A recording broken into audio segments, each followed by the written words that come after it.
Welcome to the 111 Approach podcast, your go-to space for deep thoughts, real talk, and exploration of everything from spirituality to self-development and the mysteries of life with some light-hearted humour along the way. I'm your host, Lakshmi, aka the 1 Minute Healer, and each episode will dive into different topics, sometimes personal, sometimes thought-provoking, but always authentic. So whether you're here for some new perspectives, inspiration, or just a fresh take on the world with a bit of randomness thrown into the mix, you're definitely in the right place. So what are you waiting for? Let's get into it. Hi, it's Lakshmi here, and before we start this week's episode, I need your help. Next year, I am taking on the biggest charity challenge I've ever done. Now, for those of you who know me well, you know I love to do things for charity ever since I was a child, from sponsored dance-a-thons, sponsored silences. Yes, I know, hard to believe me being quite right. Sponsored abseilings down buildings, and last year, even sleeping out on the streets of London in the middle of October in just a sleeping bag. I really try and push and immerse myself in things to raise money for good causes. And next year, I am climbing Mount Kilimanjaro for not one, but two amazing children's charities. Cordwell Children, who help disabled and autistic children all over the world, and Cordwell Youth, who empower at-risk adults aged 11 to 24. Now, this is the biggest challenge I've ever taken on because, number one, the target I need to hit is the biggest one to date. I need to raise £5,000, all of which goes to the charities because actually the trip and expedition itself is self-funded. But hey, if you're a business and would like to sponsor that side of it, please get in touch with me. And number two, I've never climbed a mountain in my life. Although I did make up my mind at age 5 that I did find a mountain in Canada and claimed it as my own. But that's a story for another day. So please, if you are able to make a donation, no matter how big or small, it will really help me reach that target. And I will be forever grateful to you, as will the children who the money will go to. So thank you again. The link will be in the show notes below, and enjoy this week's episode. Hello, and welcome to another episode of the 111 Approach podcast with me, Lakshmi, aka the 1 Minute Healer. So as always, we start and finish everything with gratitude. So thank you so much for listening and supporting the podcast and also my work. I want to give a shout out actually to one of my clients. I'm not going to say who, obviously, client confidentiality, unless they want to leave me a video testimonial, which is always welcomed. Yay, when they listen to this, they will know who it is. But honestly, they totally made my whole month this month because I was having an onboarding call with them as they're going to be coming onto one of my courses, the new courses this year. We actually start next month, actually. So if you are interested to come on board and change your life in just 2 months, I mean, seriously, 2 months is like doing 2 years worth of therapy. So I promise you it's going to be life-changing. If you're interested, do reach out because spaces are very, very limited. Anyway, I think I've only got one left at the time of this recording. So anyway, we were doing an onboarding call with this client and they were like, by the way, I just wanted to tell you, your podcast was on my top list for Spotify's most listened to podcasts. You know, when Spotify do that wrapped at the end of the year, like what you've most listened to, the most songs, the most shows. And they were like, it was your show. Your podcast was my top listened to podcast. And they were trying to get a screenshot to send to me, but they didn't know how to do it. But just knowing that totally made my year. I was like, oh my gosh. That means so much to me because I know they listen to other podcasts, but to listen to mine with such dedication that it is at the top of their podcast show was just on another level. So thank you so much. I appreciate you. You know who you are. Thank you. Anyway, let's get into this week's topic, which is all about becoming really intentional and really aware of the words that you speak and that you use in your day-to-day life, because this is what most of us don't realize when we are speaking. Our words have vibration. Obviously, they have meaning, right? Words always have meaning, but they also have power. They have vibration, they have intention, and they have frequency.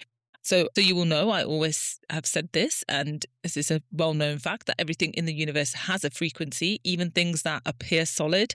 When you look at them under a microscope, they are made up of atoms, they're vibrating. So obviously, everything has an energetic frequency, as are your words, because your words have intention, and when you hear them, they have a certain frequency. This is why people say tone is so important. You can say the same sentence in different tones and it will have a totally different resonance. So the actual word you also use is quite important because obviously it has a meaning. But I do understand for some people, certain words can be a bit more meaningful or less meaningful, and some will be triggered by a certain word and it will be less triggering for others. And the concept of words can get a little bit muddled for different people. Now, I remember this is just giving me a flashback of when I dated one of my exes, and he was saying something to me about one of his exes, and he said, I'll always have a soft spot for her. And I was just like, what? I was like, why are you telling me that? Like, why are you telling me you always have a soft spot for her? For me, that was kind of indicating that maybe he still has feelings for her in like a romantic sense or something. Like, there was just no clear communication with that. And so when it came to a head and I told him, I said, well, you said you have a soft spot for her, so should I be worried? Like, what's going on? And he said, no. I mean, we ended on good terms. She was still friends. I still care about her. No way, in any way, shape or form, romantically interested in her. But, we're still friends. And then I was like, okay, because you saying soft spot to me meant that there's still something there. So certain words and certain phrases can mean different things to different people. So I'm very well aware of that. So it does really depend on the individual, but there is no doubt that your words are very powerful. And so when you start becoming aware of the words that you use in your day-to-day conversations, not just with other people, but more importantly, the conversations that you have with yourself, that train of thought that you constantly have for most of us going around in our minds, you'll start understanding and realizing that the way you speak and the words that you use are super important. I mean, they don't call it spelling for nothing. If you think about the word spelling, you are literally casting a spell with your words. Now, as you know, or you may not know, but our minds are the most incredible pieces of equipment that we have. They're able to dictate how we feel, how we think, how we speak, how we move. It really does shape the life and the world around us. Now, I know it sounds a little bit woo-woo and out there, but in actual fact, there is so much evidence out there on the power of positive thinking. In fact, a team of researchers at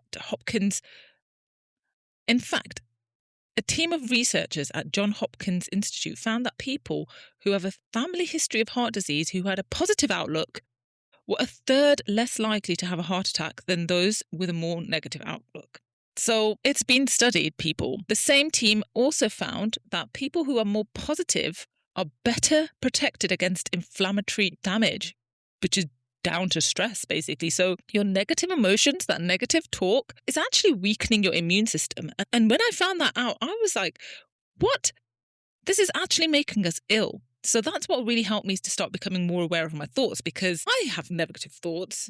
I sometimes worry too much and my mind starts to spiral too. I'm not happy and chirpy all the time. I try to be as much as possible, because now every time I start feeling low or my mind starts to kick in with some negative feedback or some stories that I keep telling myself, these words, these thoughts, this way of thinking is literally making me ill. It causes my body to elicit high cortisol response, which is the stress hormone. And this is wreaking havoc on my body. So every time I start spiraling, I'm like, is this worth me getting ill? No. So I need to shift my mindset and find some gratitude and look for the positives, because just purely having a different outlook on your life will directly have an effect on the way you feel. So for example, you could take a situation that happens, the exact same situation with two people. Let's even call them identical twins. One twin has a very optimistic outlook on life and the challenges and the things that happen that may not even be going to plan. They believe that everything happens for a reason, and it's very important when things go wrong to find the lesson and the blessing and the gratitude in everything that happens, whether it's good or whether it's bad. However, the other twin is not of that mindset, and they just take everything as it is. And when anything happens that's challenging or difficult, they just don't have the same outlook. They feel that everything happens to them and not for them. So they will look to complain, shift blame. They'll get into a spiral whirlwind of worst case scenarios and then perpetrate more things that could go wrong, which we've all experienced that actually then it does. So what you focus on expands. So if you're focusing on the good, you'll see more of the good. And if you focus on the bad, that's probably what you're going to pick up on. And it's not woo-woo stuff. It's your reticular activating system, the part of your brain that filters out all that constant train of thought, and it shows you things that you deem important. So you are actually telling your mind what to focus on. I always use this example with my clients. It's like when you want to go and buy a new car. You start thinking of a car that you want to buy. Maybe I'll get a white BMW. Guess what? Now you've told your brain, white BMW, that might be a good next car. And what will you start seeing on the streets? Hundreds of white BMWs. Maybe not hundreds, but you'll start seeing more white BMWs than you've ever seen in your life. It's not as if by magic. They've always been there, but because they were never on your radar, your brain just did not notice them. But now, since you've decided it could be a possibility for me, your brain's going to start looking for evidence. Oh, yes, let me start showing her white BMWs. This is how it works. It's science. So anyway, real life example of this very kind of thing happening in terms of mindset and outlook. Start of January 2025. Cast your mind back a whole year ago. I spent New Year's Day alone in my bed and able to walk, my right foot swollen and inflamed to twice the normal size, red with an infection, and then I was in agonizing pain. I felt so isolated and alone and helpless because I was struggling to move. Even just moving my foot an inch was causing me insane amount of pain. My family had offered to come down and stay with me, but in all honesty, I think I just wanted to be by myself for a bit. Part of me was thinking, well, I'm just sleeping most of the day because the painkillers are knocking me out. So what would my mum do while I'm cooped up in bed? And the other part of me was, I just need to be by myself. And maybe it was because I wanted to prove to myself that I can take care of myself. Because your body is a survival machine. It's constantly trying to keep you alive. It's constantly alive at whatever cost. That's essentially what it's designed to do. So anyway, at the time, I was going through a lot of different emotions. I was about to break up with my boyfriend because I had been feeling my energy distance myself from him since before Christmas that year.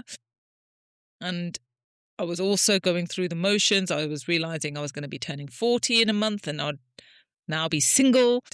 My business also was not exactly where I had imagined it would be at that point, etc., etc. I was feeling super down, sorry for myself. And then on top of that, I now can't move or walk around anywhere.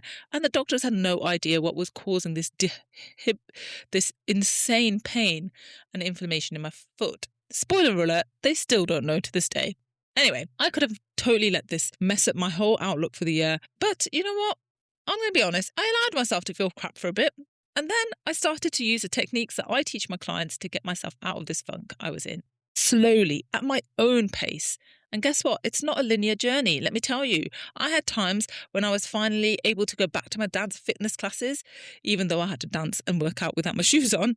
And my mind was telling me, hey, look at you go, girl. Your foot is still healing, but you're doing something about it. Most people could have just stayed in bed and used it as an excuse. But no, you're out here doing your best and making it work. But then other days at the very same dance fitness class, my mind was telling me, oh, look me, do you remember the times when you used to come into this class and do back-to-back classes? You'd be at the front dancing your ass off. And now look at you, where you're at the back, not being able to do all the steps because of your foot, which is still not healed. And wait, aren't you an energy healer? Shouldn't have you healed your foot by now? Totally ignoring the part where the doctors had said that I would be on crutches for 4 to 6 weeks. And in fact, I healed enough to come off them in just 2 weeks, just in time for my 40th birthday, obviously. And so this is what your mind can do. Anyway, fast forward to January 2026, live here right now. My foot is healed. My business is expanding in a beautiful way through helping more people come empowered as well as healed through my new programs. And yes, I'm still single, but I'm feeling good about my life and where I'm at. Well, most days. So that's why really getting aware and being able to shift your mindset is so important and so integral to feeling good. And I keep saying it to people, look, it's a hard pill to swallow, but basically whatever's happened to you and whatever happens to you might not be in your control, but how you feel about it, how you process it, how you respond, that's completely 100% down to you, because you might not be able to do anything about it in terms of practical stuff, but how you feel, that is your responsibility. And this is where I can come in and help you to just really flip the script on your life and your mindset and your emotions. And it's not about dismissing what's happened and how you feel. As you know, I'm a big advocate of feeling your emotions. But it's really important that you don't get stuck in them, and that we can just shift that energy, shift that emotion. And the quicker you can do that, the happier and more peaceful and more blissful your life is going to be. And that's why when I work really closely with my clients who come and do these courses and programs with me, I'm going to help you become super aware of how you move through your life and the words that you use, the automatic response that you have, that knee-jerk reaction, because let's face it, we all have it, and we can all deflect so quickly back into that line of thinking. And that's when we start spiraling. And so that's where I can come in and teach you techniques to start questioning and investigating and looking at your mind in such a beautiful way. So you can ask yourself, is this really true for me? Or am I just going through the motions? Am I allowing my mind to race forward with thoughts and feelings that may not necessarily be true? They may feel true in that very moment because we're in it and we're feeling it. And that's what our mind is designed to do. It can exasperate everything depending on what type of person you are. But it's really important to start looking deeper in and questioning everything. I say to people, don't blindly follow anything. Don't just blindly follow what your mind is telling you. Don't blindly follow what your parents or religion is telling you. Don't even blindly follow what I'm telling you right now. Be your own driver. Your body, your mind is the vehicle. You are in the driver's seat. And keep remembering that, because you always have a choice. You can always choose how you feel. Even if someone came and slapped you in the face for no reason, you can choose how you feel and respond to that situation. You could choose to get frustrated, angry, retaliate, or you could choose just to be a detached observer and be like, wow, that was a very unexpected breach of my boundaries and personal space. Let me see how I feel about this. Let me see if I can resolve this. Let me see if I actually provoke that person somehow. You can just start questioning things instead of just instantly responding and reacting. Because when you start to open up with questions and you question everything, even your own thoughts, it starts to open up your mind to provoke it to start looking for answers. However, if you just take things as a matter of fact, like, oh my God, that person just came up to me and slapped me for no reason, and you've just taken that as a fact, it's going to limit you and limit your responses. But if you flip it and start questioning and becoming and start questioning and becoming curious and becoming the investigator of your own life, of your own feelings, you'll start to discover and uncover what is really the thing that drives you and motivates you. And these patterns that you might have picked up that weren't even yours, and they've just become learned behavior, and you think that that's you and your identity, but it's really not. And then with me doing the energy healing by your side, god damn, you're going to change your life very quickly. Anyway, that's why I go into it a bit deeper with the Heal Your World courses, because guess what? Your world is you. And you need to get in tune with that world so that you can become the warrior of your world. And then you really get to know yourself. And this is the thing. I can see that most people are going through their life without fully, truly understanding themselves. And they're searching for things like a significant other, partnership, relationships, clients, friends, family, but they don't really know themselves or understand themselves. And I think I'm going to go on record and say about 90% of the world's population don't really know themselves. They don't understand themselves. They don't understand why they feel the way they feel, why they react the way they react, because they don't understand their mind. They don't understand the way it works or the way their body works. And I'm just taking out all of the energy healing, woo-woo, spirituality stuff out of it. I'm going back to basic science. If you don't understand how something works inside and out, how are you expected to use it and be an expert in it? And if you were ever going to be an expert in anything, surely it should be of yourself, right?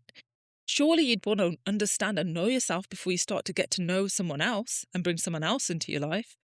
And so this is why your life can change very quickly and very drastically when you just start becoming more aware and start understanding and questioning things. And I want to highlight the importance of how we speak and the words that we use, because they're so essential about how we feel about ourselves and about others. And that's why I'm going to give you a few tips and tricks on how to flip the script and really change your way of thinking very quickly. And one really easy way to do this is just remember one word. Just one word. Interesting. And use it.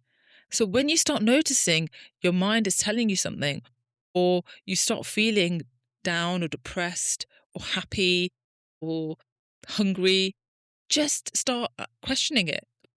That's interesting. I wonder why I'm feeling like that.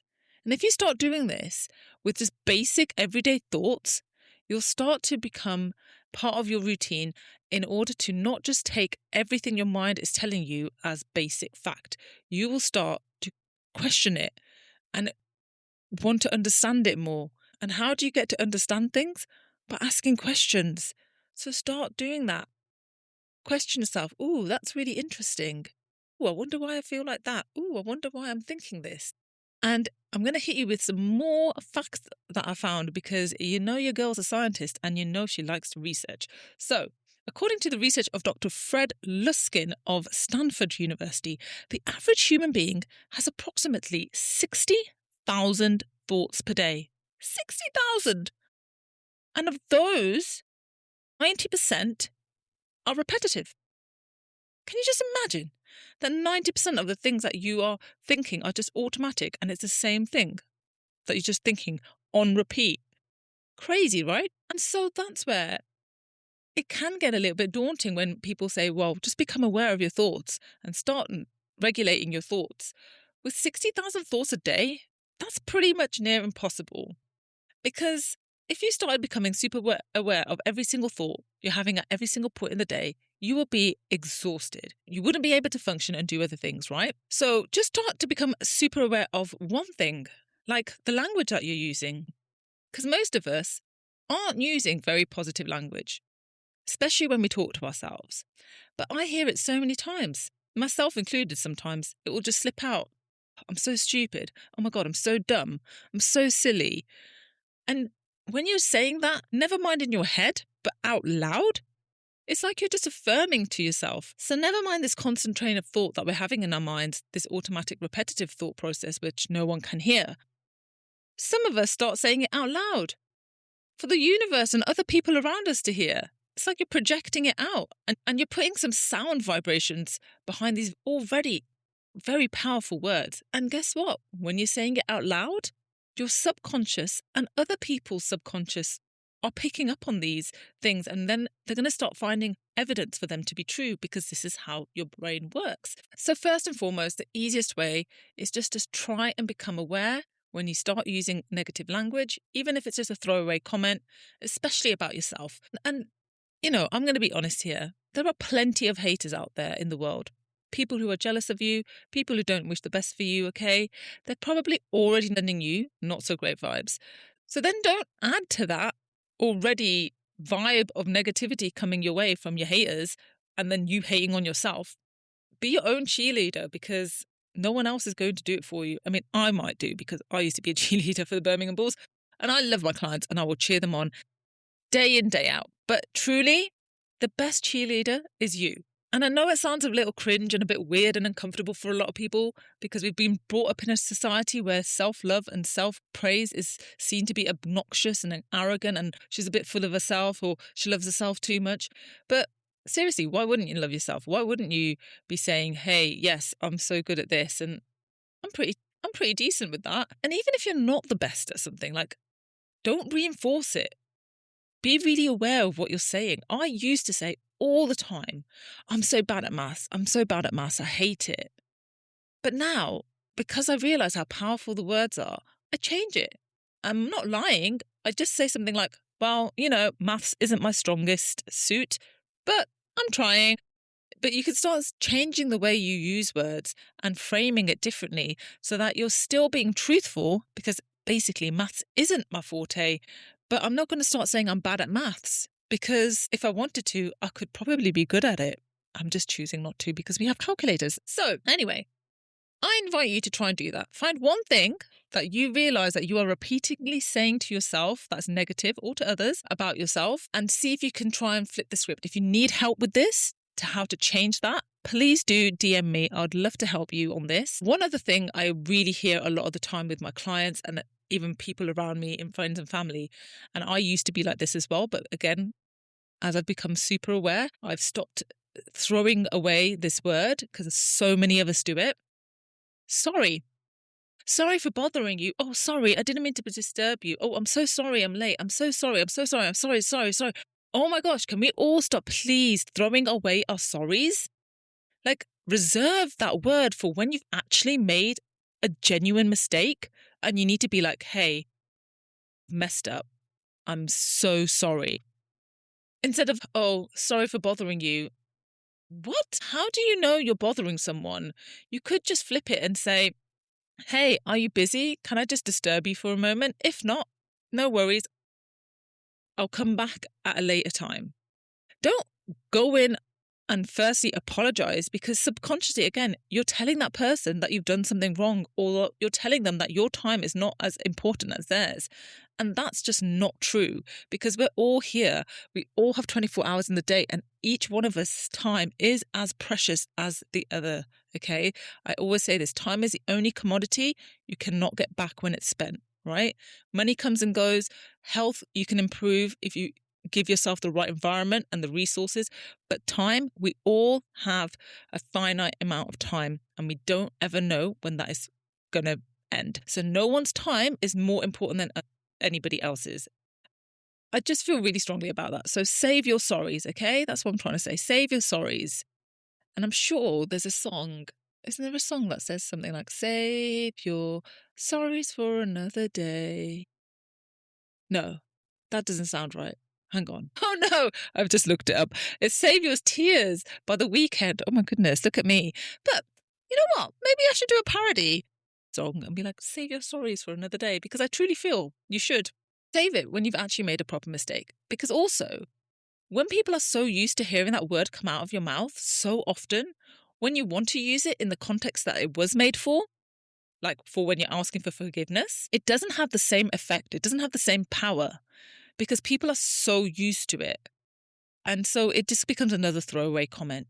So become really intentional about what you're putting out there, because what you reap is what you sow. And that is true for your energy, your kindness, your wealth, and also your words. Start to reclaim your power and use words that are more empowering and more positively aligned, and watch how different your emotion, your energies, and your mindset will start to feel. And this is where affirmations do come into play, and they can be very powerful when used correctly. Because I'm going to go on record and say, if you're just standing in front of the mirror and saying affirmations and mantras to yourself that don't feel real, and it feels like you're lying to yourself because you're standing there trying to say to yourself, hey, I'm so rich, I'm so abundant, I'm so wealthy, I'm so healthy, I'm so beautiful. And you're looking at yourself in the mirror and your hair is just a hot mess. You've got bags under your eyes. You just don't fit into your jeans. And your bank balance is screaming at you, where is this abundance you keep talking? Where is this wealth and abundance you keep talking about? It just doesn't feel real. You can't go from 0 to 60, okay? Because your body and your mind are going to not feel connected, and it's going to feel like you're lying to yourself. And when you start lying to yourself and it doesn't feel real, your body is going to go into a mode of distrust. And this is where I can come in and help to bridge that gap and show you the steps in between, because we have to get your mind in a state of being able to trust you, being able to trust the things that you are telling it. And you need to get into that driver's seat. Without you being in that driver's seat, all the manifestation techniques, all the affirmations, all the wellness things that you're seeing out there, they're just not going to land. They might do for a little bit, but it's all surface level. It's going to wear off, or it will feel so alien to you that you will just be thinking, this doesn't work, this doesn't make sense, and it doesn't make me feel good, okay? So on that note, let's draw this episode to an end and do a 1-minute meditation to help you start to flip the script in your life, okay? So if it's safe for you to do so, go ahead, close your eyes, take a nice deep breath in through your nose, hold, and then breathe out through your mouth, dropping your shoulders, relaxing your jaw. And I want you to take one hand and put it very gently on your throat, not putting any pressure on, just making a little connection, because we're going to be working with your throat chakra. Going to make a small promise to yourself that you will start to become aware of the words that you speak out loud, and look to flip the script on just one negative trait that you seem to fall so effortlessly into daily. We're going to just start with one thing that you've noticed that you do or say regularly to yourself or out loud. And I want you to make a promise with yourself that you're going to start to speak with intention and be kinder to yourself, to use more empowering and positive words. Because you are a powerful co-creator, and your words have meaning and intention and frequency. So use them wisely. Gently drop your hand and just take a nice deep breath in through your nose. Hold and then breathe out through your mouth and open your eyes. So, thank you so much for listening to this episode, and please do reach out and let me know if you are having trouble with flipping the script on a certain thing that you have noticed about yourself. I'm more than happy to help you shift that way of thinking. And if you do want to come and do some deeper work with me, do come have a chat with me. I have so many different ways you can work with me on all levels to suit most people. So come and talk to me and let's make you the warrior of your world for 2026. Okay, so please remember, download this episode, share it, and do some kind of energy exchange. Put some good karma out in the world, and good karma will come back to you. So if you can, just rate it, review it, share it on your socials. Please tag me. That'll be amazing. And I will see you all on the next episode. Sending you love, light, and blessings.